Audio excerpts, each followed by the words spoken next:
When it comes to video games, there are two things that are key to my enjoyment. 1. Good gameplay mechanics. 2. The art style. These two things are essential because I'm going to be playing this game and looking at it for God knows how many hours. Let's dial things back a bit. At its core, you could call Bard's Gold an action platformer roguelike. Light, whatever.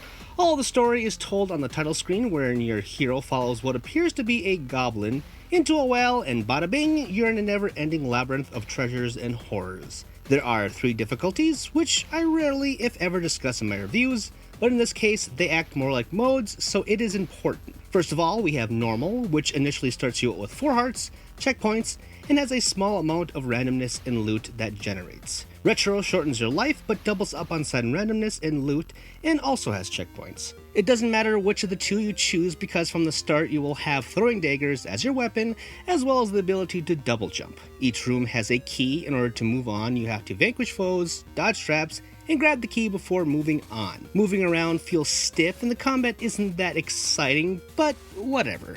The real issue that literally made me gasp when it happened to me involved getting hit. Your hearts don't represent a health bar, they are instead extra lives. When you get hit, you will have to restart at that room's door. Here's where it gets even stranger. Stuff you collect in the room, and damage done to monsters is sustained. Why program the game like this if you're going to keep progress?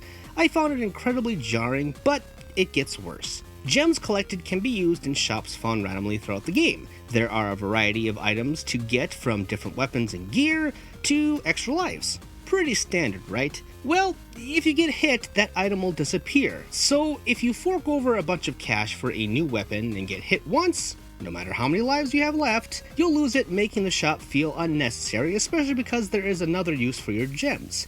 If you die, they can be used to upgrade your character permanently. However, even this has issues. The only thing you can upgrade from the start is your extra lives.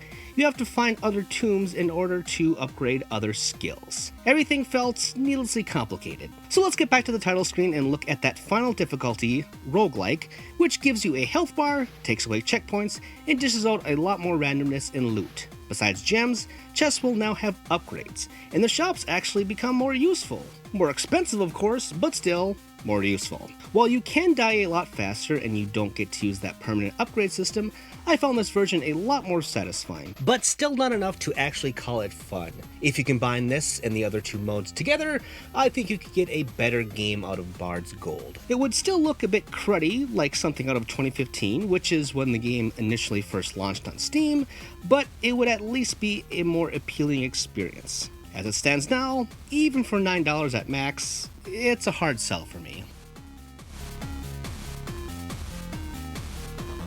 If you like this video and want to see more from me, then subscribe to my channel, and also check out my articles over at The Gamer. All these links and more are in the description notes below. Thanks for watching!